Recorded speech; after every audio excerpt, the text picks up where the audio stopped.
बाद एक धारासभ्य હવે અલગ અલગ જિલ્લામાંથી આવી રહ્યા છે ગાંધીનગર ખાતે, કારણ કે આવતીકાલે મંત્રીમંડળના શપથ સમારોહ યોજાવાનો છે, તેની તૈયારીઓ પણ ચાલી રહી છે।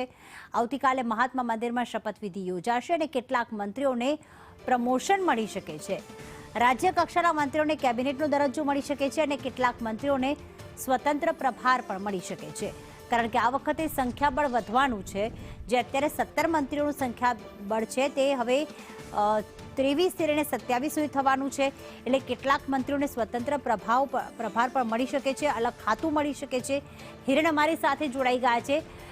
હિરેન, કેટલાક મંત્રીઓને પ્રમોશન મળશે, કેટલાક મંત્રીઓને સ્વતંત્ર પ્રભાર પણ સોંપવામાં આવી શકે છે, કારણ કે સંખ્યાબળ વધવાનું છે, ત્યારે કોઈ અપડેટ મળી રહ્યા છે કે કયા કયા ખાતા સોંપવામાં આવી શકે છે, કયા મંત્રીઓને સ્વતંત્ર પ્રભાર મળી શકે છે આ અંગેનો?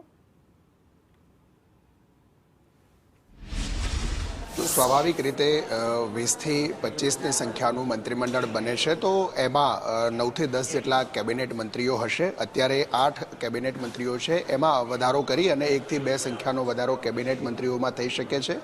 રાજ્ય કક્ષામાં પણ એ જ પ્રકારે હાલ જે 8 મંત્રીઓ છે એમાં 2 થી 3ની સંખ્યાનો વધારો થાય। રાજ્ય કક્ષાના જે મંત્રીઓમાં સ્વતંત્ર હવાલો આપવામાં આવે છે એમાં 2 થી 3 મંત્રીઓ દેખાય છે। જે પ્રમોશન થવાનું છે એમાં હર્ષ સંઘવી અને પ્રફુલ્લ પાનશેરિયા, આ 2 નામ એવા છે કે જે પ્રમોશન એમના થઈ શકે છે। આ બેઠક અત્યારે મહાત્મા મંદિર ખાતે જે હતી એ અત્યારે પૂર્ણ થઈ છે। મંત્રી જે છે તે પણ અત્યારે સમગ્ર જે આખું વ્યવસ્થા છે આયોજનની એ તેઓ જોઈ રહ્યા છે। આવતીકાલે 11:30 કલાકે જે મંત્રીમંડળનું વિસ્તરણ થવાનું છે એની આયોજન અને તૈયારીઓ એની સમીક્ષા માટે ગૃહ રાજ્યમંત્રી હર્ષ સંઘવી, ઋષિકેશ પટેલ અને તેમની સાથે રજનીભાઈ પટેલ મહામંત્રી છે સંગઠનમાંથી, સાથે ગાંધીનગર શહેર પ્રમુખ પણ હાજર છે અને આ મહાત્મા મંદિરનો એ મંચ છે, મુખ્ય હોલ છે કે જ્યાં આવતીકાલે 11:30 કલાકે નવા મંત્રીમંડળની શપથવિધિ કાર્યક્રમ યોજાવાનો છે। એમની સાથે રાજ્ય સરકારના પ્રોટોકોલ વિભાગના અધિકારીઓ છે, તે પણ એમની સાથે છે। જ્વલંત ત્રિવેદી કે જેઓ પ્રોટોકોલ વિભાગ જોવે છે, માર્ગ અને મકાન વિભાગના સ્પેશિયલ સેક્રેટરી જે છે પટેલિયા, એ પણ તેમની સાથે છે અને આ આખા કાર્યક્રમની આયોજનની સમીક્ષા અને તૈયારીઓ કરવા માટે તેઓ પહોંચ્યા છે। આ બંને મંત્રીઓ એવા છે કે નવી કેબિનેટમાં તે બંને મંત્રી હશે। ઋષિકેશ પટેલ રાજ્ય સરકારમાં સિનિયર 2 મંત્રી તરીકે તેઓ રહેશે અને ગૃહ રાજ્યમંત્રી તરીકે હાલ જેમની જવાબદારી છે એવા હર્ષ સંઘવી પ્રમોશન સાથે કેબિનેટ મંત્રી તેઓ બની શકે છે। હાલ આ માહિતી સૂત્રો પાસેથી મળી રહી છે। મુખ્ય મંચ જે તૈયાર થવાનું છે એ મંચની સમીક્ષા માટે તેઓ અત્યારે પહોંચ્યા છે। એમની સાથે માર્ગ અને મકાન વિભાગના અધિકારીઓ છે। જે મંચ બનાવવાનું છે એમાં મંચમાં ડાબી તરફનો જે ભાગ છે ત્યાં રાજ્યપાલ ની બેસવાની વ્યવસ્થા હશે અને મધ્યનો જે ભાગ છે ત્યાં મુખ્યમંત્રી સહિત પદનામિત મંત્રીઓ એની બેઠક વ્યવસ્થા છે અને સાઈડમાં જે કોર્નર હશે ત્યાં શપથવિધિ માટે મંત્રી જશે અને ત્યાંથી બાજુમાં સેક્રેટરી પાસે તેમના હોદ્દાના શપથ પછીની સિગ્નેચર પ્રકટ થાય।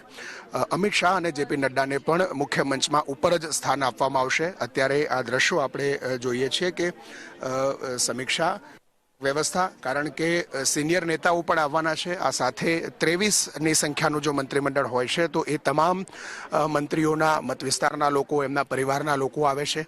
એમની બેઠક વ્યવસ્થા શું હશે, કેવી રીતની હશે, એના પણ આયોજન અત્યારે કરવામાં આવી રહ્યું છે। એક લેઆઉટ અત્યારે અહીંયા બતાવવામાં આવી રહ્યું છે, એની બેઠક વ્યવસ્થા છે। આ તમામ બાબતોની સમીક્ષા અત્યારે હાલ આ બંને મંત્રીઓની અધ્યક્ષતા આગેવાનીમાં કરવામાં આવી રહી છે।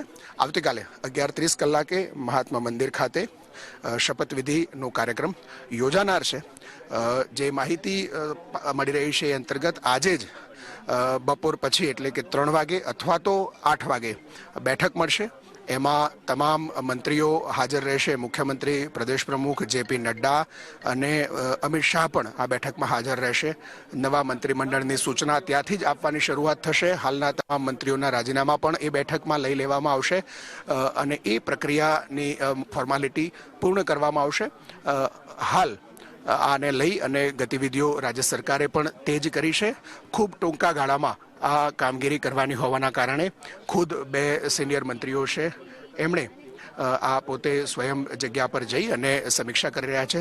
સુરક્ષા વ્યવસ્થા પણ જોડાવા માટે સાથે ગાંધીનગર જિલ્લા પોલીસ વડા સ્થાનિક આગેવાનો તેમની સાથે અત્યારે દ્રશ્યમાન થાય છે.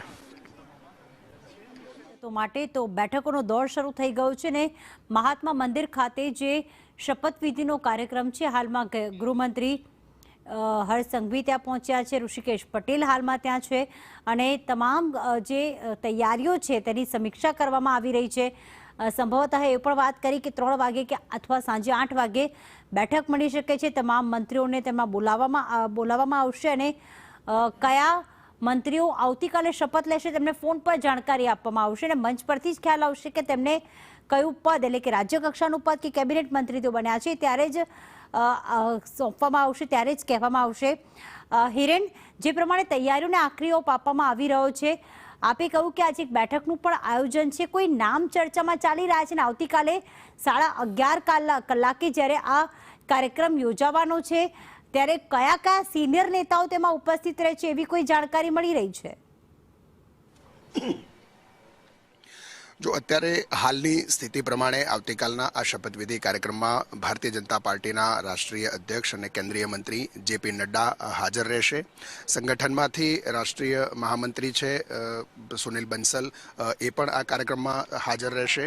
આ સાથે કેન્દ્રીય ગૃહ અને સહકારિતા મંત્રી પણ એમાં હાજર રહેવાના છે. ઋષિકેશભાઈ પટેલ.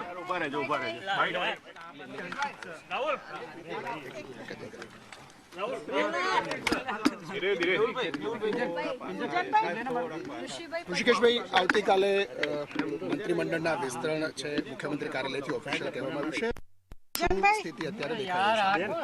અત્યારે આપ જોઈ રહ્યા છો તેમ આવતીકાલે 12:39 વિજય મુહૂર્તની અંદર નવા મંત્રીમંડળની શપથવિધિને થવાનું છે. એના અંગે આ આખી માહિતી કેટલા લોકો આવશે, શું આવશે એની વ્યવસ્થા આજે હું અને હર્ષભાઈ જોવા આવ્યા. કેન્દ્રીય નેતૃત્વમાંથી કોઈ રહેવાનું છે એ કન્ફર્મેશન મળશે એ પ્રમાણે રાષ્ટ્રીય નેતાઓ આવશે અને કયા પ્રકાર એ કન્ફર્મેશન મળ્યા પછી એ વાત કરી. Sir Hindi sir Hindi